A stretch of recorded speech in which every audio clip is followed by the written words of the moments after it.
images that would make people fall in love with it as we were, connect to it emotionally, care about it, and yet in that process not risk the birds in any way, shape, or form. And that was very, very difficult, considering how these birds were very sensitive. They reacted to everything we did. A lot of the gray hairs we have are associated with some of those very sleepless nights where we worried about what we were doing. That is for sure, and I can tell you one real quick story. We went out to dinner early on with the director of the Philippine Eagle Foundation, and we were discussing the possibility of moving to a very close blind or platform, only 62 feet away.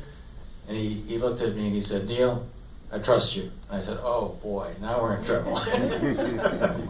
So that kind of, I'm intrigued by that, because you've obviously made a career out of filming and video, shooting video of birds, and been recognized for the skill that you have. Eric, the director, has certainly been recognized for that as well. There's a lot of people that were involved that have a lot of cinematic experience in how to shoot wildlife photography, how to shoot birds. Was there a plan? Did y'all sit down and kind of draw a matrix of the shots that you knew you wanted to get? Did you have debates on how that all came together? Did you just kind of say, let's get there, we know we're going to set some blinds up and then we'll figure it out? Or how was that part? Was that part of the planning? Can you talk a little bit about how all the photography came together? Yeah, that was from our early expedition back in the late 70s. We had experience working with 5 different Philippine Eagle nests on that original project. So I kind of had a blueprint in my mind of what we could do and how we could move forward, slowly over time to get closer and closer and closer, yet being careful not to harm, the health of the eagles. Okay. And then there was a goal, though, that you knew you wanted to get certain shots while you were there, right?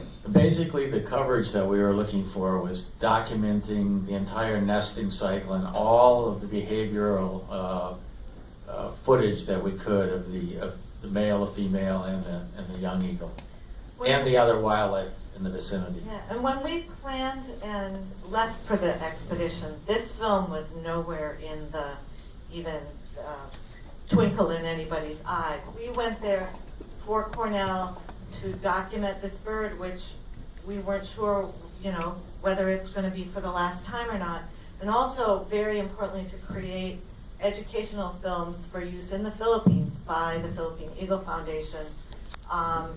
We wanted to give them tools that weren't Neil's 40-year-old films to take around to the villages and to the schools and that sort of thing where they do their work.